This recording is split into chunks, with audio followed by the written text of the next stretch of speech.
So, this is my summary of Letters to a Young Poet by Rainer Maria Rilke. And this is the things that I think I've gotten out of this short but good book.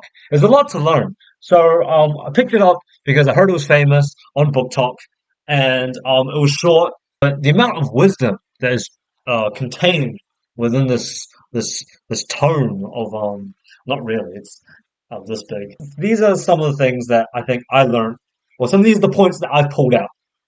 And I've actually bothered to actually write some notes down for this video, unlike most of my other videos where I just rant.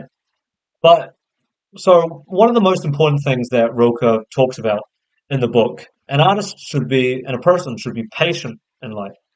They should take their time with things. They shouldn't be so rushed to find the answers to everything. Find out, to demand questions from the world and just sort of speed run life and get to the end as fast as possible. Rilke's sort of his argument is that the only way for an artist to truly grow is to let all the minute and fun things, all the impressions of life imprint themselves onto the artist, and then to sort of let them grow within the self.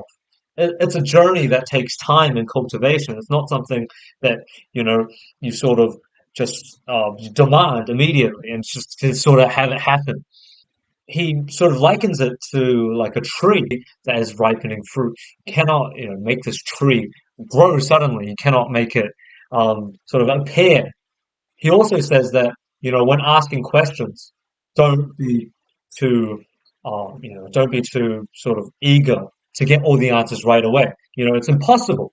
You're standing in time, sort of just where you are. It's impossible to gain all the answers that sort of maybe, lay ahead of you in the future. He says, the answers of life will illuminate themselves to the artist as you live the questions. So instead of asking questions and demanding that you know everything, what you do is you live life with the questions sort of in mind. And as you live and as you experience more and more, the answers will sort of come to you as you live more, right? It leads on to the next point that Rilke makes, which is that uh, you know, an artist and a person should look inwards for answers. He writes that a work of art is good if it is grown out of necessity. And that's a point that he sort of repeats and repeats during his letters. He says that he tells this Mr. Kapus, who's who's dictating his letters. He tells him that you can only create good art if it feels like it's a must. Good art can only be produced if there's such a burning desire for you to produce it as art. If it's just sort of an inkling feeling, then it's not really. Maybe it shouldn't be produced as art. But if there's sort of no way to express, and there's no way to get this burning feeling and desire out of the body, then art should be produced. But when doing so, he also suggests and serves, uses the warning. He says that he tells Capus that art, in his art, he should not copy these sort of hackneyed, overused forms, such as like love poems, or use these, comparisons that other authors already use, because it's not original, it's not true to the self.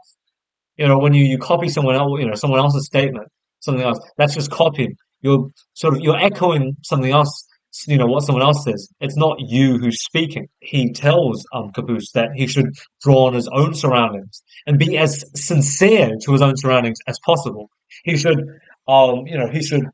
be as true to what he sees around him, the things that he lives, all the impressions and all the things that stamp themselves onto him.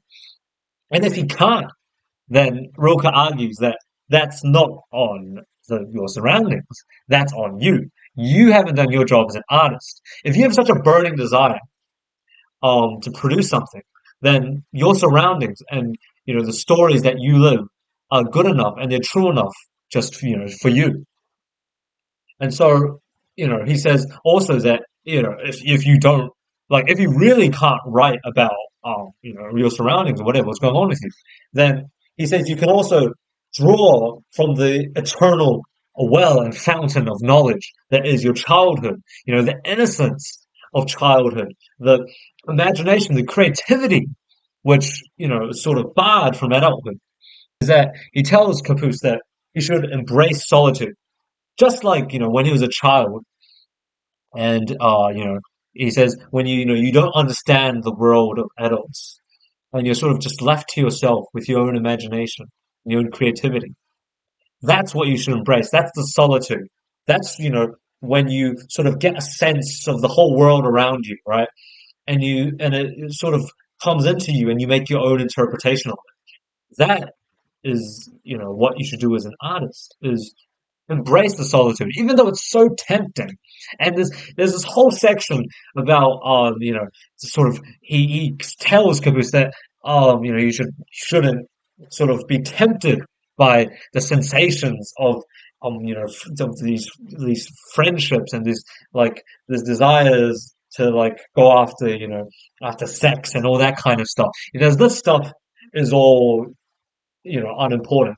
You will be, life is solitary thing, and then you'll have yourself most of the time. And he says that people should not be frightened of the world.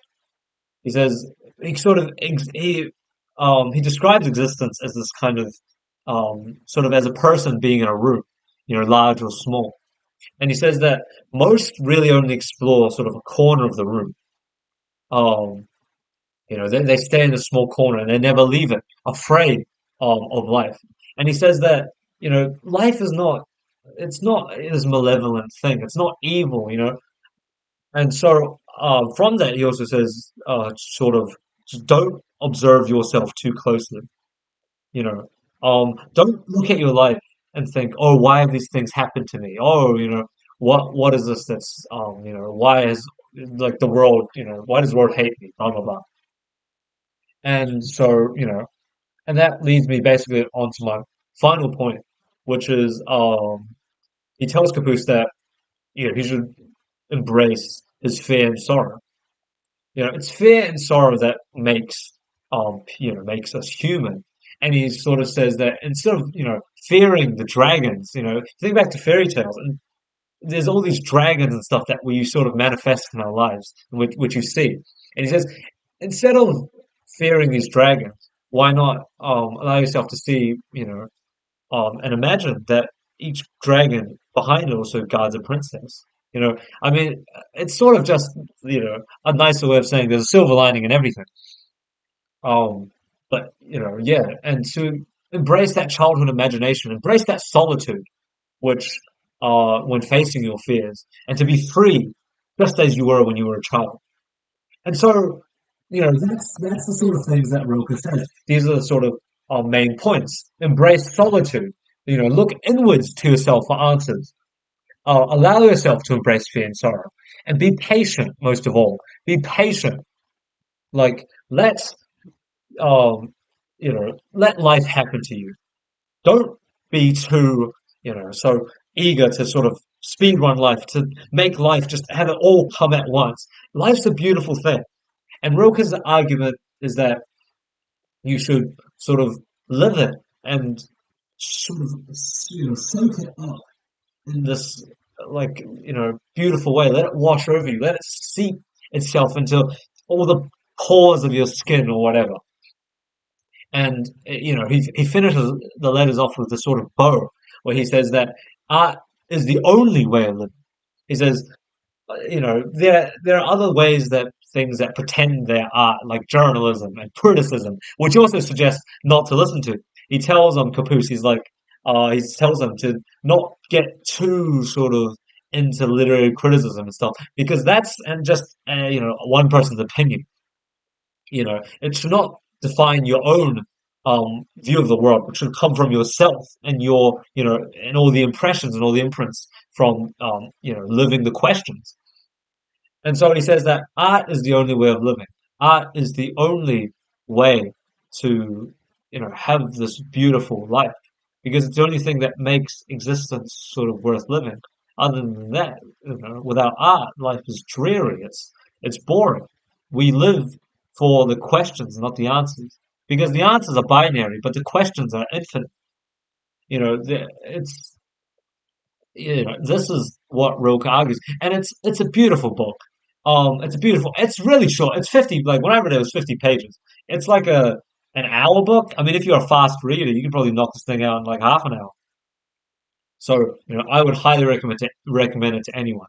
So much things to be learned from it. But yeah, remember, produce art if you must, and live the questions. Don't live the answers. That's the video. Thank you for watching. Yeah, subscribe. Yeah, I need to end this.